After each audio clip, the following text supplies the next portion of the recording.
बिस्मिल्लाहिर्रहमानिर्रहीम अस्सलाम वालेकुम स्टूडेंट्स। तो आज की हमारी इस वीडियो का टॉपिक है फॉस्फोरस। आज हमने देखना है कि फॉस्फोरस हमारी बॉडी में क्वांटिटेटिवली किस तरह से डिस्ट्रीब्यूट हुआ है। इसके अलावा हम ये देखेंगे कि इसके बायोकेमिकल फंक्शंस क्या है, requirement, sources, absorption, all the metabolism. और इसके बाद हम देखेंगे कि इसकी क्लिनिकल रेलेवेंस क्या है, कम हो जाए तो क्या होता है और ज़्यादा हो जाए तो क्या होता है। Okay, so let's start with the introduction of phosphorus. Of course phosphorus is a mineral, can not be synthesised in our body and we have to take it from dietary sources. Okay, so phosphorus हमारी body में quantitatively किस तरह से distribute हुआ है और इसकी हमें कितनी क्वांटिटी चाहिए होती है। So the recommended dietary allowance is 800 milligram per day, यानी अप्रॉक्सीमेटली दैट ऑफ कैल्शियम। ये होता है एडल्ट्स के लिए, ये होता है कि कैल्शियम की जितनी ही चाहिए होती है। और बाकी अभी हम इसकी रिक्वायरमेंट को इन डिटेल स्टडी करेंगे कि इन्फेंट्स में क्या रिक्वायरमेंट है और एडल्ट्स में क्या रिक्वायरमेंट है। तो an adult human body contains approximately 1 kg of phosphorus. It approximately contains 1 kg of phosphorus, about 80% of which is in structural form, यानी ये जो है हमारे पास स्ट्रक्चरल स्टोरेज फॉर्म है टीथ में और बोन में। हम पहले भी ये देख चुके हैं कि जो टीथ है इनकी डीमिनरलाइजेशन नहीं हो सकती, लेकिन अगर कभी ज़रूरत पड़े या हमारे ब्लड फॉस्फोरस लेवल्स या कैल्शियम लेवल्स कम हो तो बोन की डीमिनरलाइजेशन हो सकती है, लेकिन teeth once formed are not demineralised. Okay, so फिर इसके बाद है हमारे पास 10% is present in the muscles and blood in association with different organic compounds. और इसके बाद हमारे पास 10% है which is widely distributed in our body. और इसका जो ब्लड लेवल है वो क्या है, 40 मिलीग्राम पर डेसीलीटर। 40 मिलीग्राम पर डेसीलीटर ये हमारी ब्लड में मौजूद है। इससे ज़्यादा होगा तो ऑफकोर्स हाइपरफॉस्फेटीमिया और इससे लो होगा तो हाइपोफॉस्फेटीमिया। इसके अलावा हमारे पास सीरम लेवल्स नॉर्मल क्या हैं फॉस्फोरस के, 3 to 4 मिलीग्राम पर डेसीलीटर।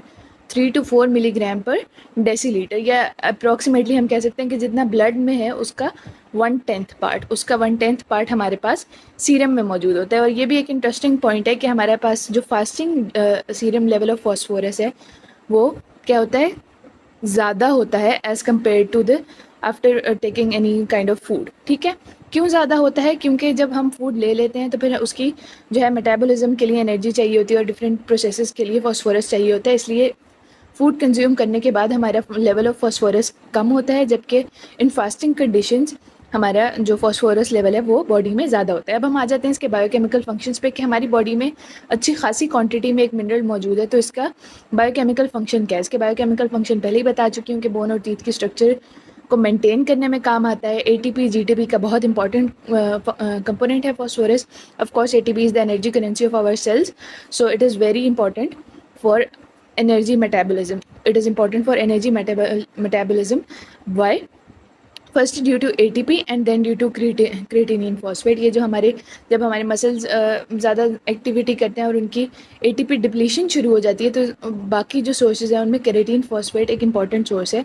तो ये भी हमारे पास एनर्जी मेटाबॉलिज्म में यानी कि बहुत ज़्यादा रोल है फॉस्फोरस का। इसके बाद हमारे पास फॉस्फोलिपिड्स हैं, प्रोटीन्स हैं, न्यूक्लिक एसिड्स हैं, जिनमें अक्सर प्रोटीन्स में भी फॉस्फोरस होता है। फॉस्फोलिपिड्स, ऑफकोर्स फॉस्फोरस होगा तो फॉस्फोलिपिड्स भी होंगे, और न्यूक्लिक एसिड्स का भी इंपॉर्टेंट पार्ट है फॉस्फोरस। हम इनके स्ट्रक्चर्स में देख चुके हैं पहले से।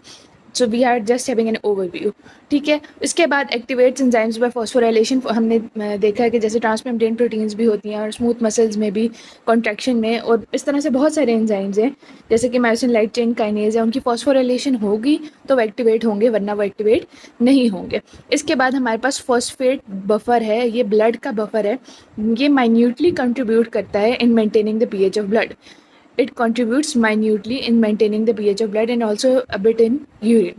Okay, और ये हमारे पास कोएंजाइम्स के स्ट्रक्चर में भी पार्टिसिपेट करता है, जैसे कि फेल्विन एडेनिन डाइन्यूक्लियोटाइड और इसी तरह से निकोटिनामाइड एडेनिन डाइन्यूक्लियोटाइड। अब इसके बाद हमने देखने की इसकी रिक्वायरमेंट क्या है, कि हमारी बॉडी में कितनी रिक्वायरमेंट है इस फॉस्फोरस की to convey its proper biochemical functions, यानी इसके प्रॉपर बायोकेमिकल फंक्शंस करने के लिए हमें कितनी परसेंटेज चाहिए या कितना रेशियो चाहिए, क्या प्रोपोर्शन होना चाहिए फॉस्फोरस का।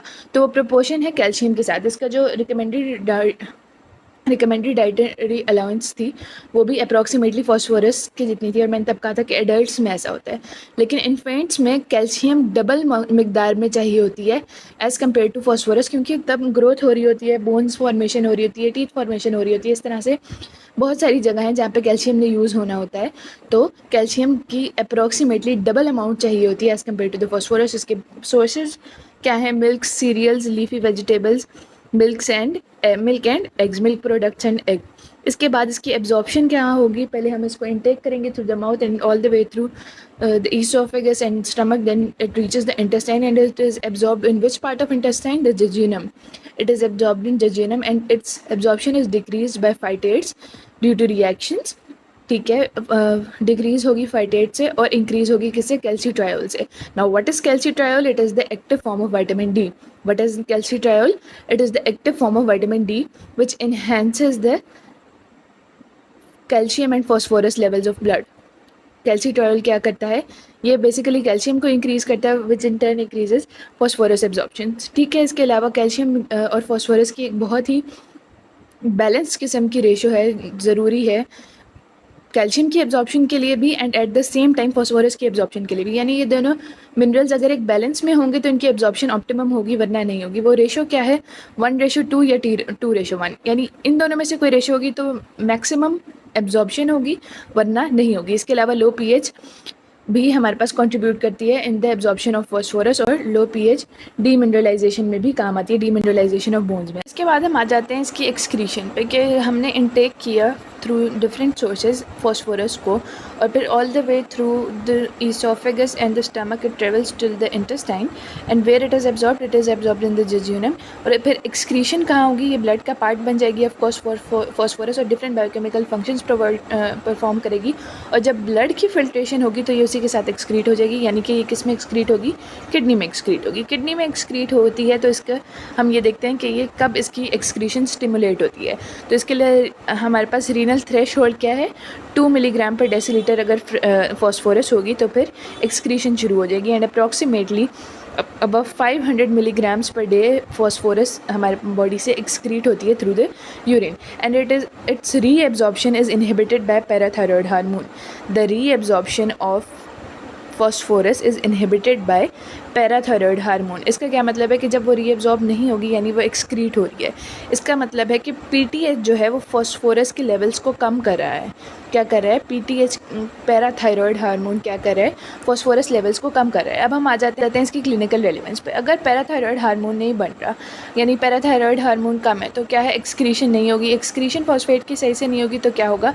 Serum phosphate levels of course बढ़ जाएंगे। जब सीरम फॉस्फेट लेवल्स बढ़ जाएंगे तो हाइपर फॉस्फेटीमिया हो जाएगा, यानी हाइपोपैराथायरॉयडिज्म इज़ प्रोपोर्शनल टू हाइपरफॉस्फेटीमिया। और ये हमारे पेपर में किस तरह से आता है या एग्जाम में किस तरह से पूछा जा सकता है?